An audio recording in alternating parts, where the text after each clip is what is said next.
आरती आप सभी का स्वागत करती हूँ। विवाह गीत लेकर आए हूँ, बहुत ही सुंदर गीत है। अगर अच्छा लगे तो कमेंट करना मत भूलिएगा, कमेंट में ज़रूर बताइएगा हमारा गीत कैसा लगा। बहुत ही सुंदर गीत है। बसवा के खूटिया में दुई रे करलवारो,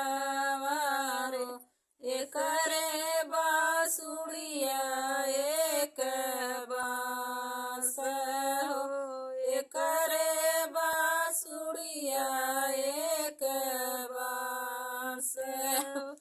मैया के गोदिया में दुई रे बालका हो, एकरे बहिनिया एक भाई हो, एकरे बहिनिया एक भाई हो।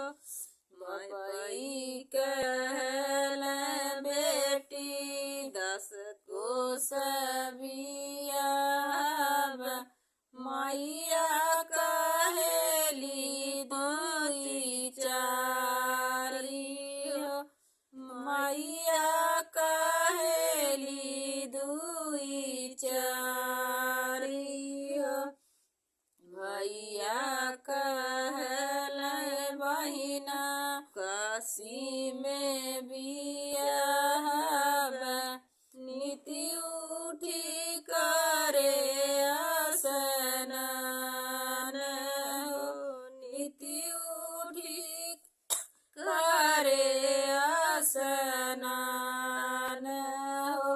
भौजी कहेलिए ननदा मोरा न बियाह, न केहू आई न जाई हो, न केहू आई न जाई हो।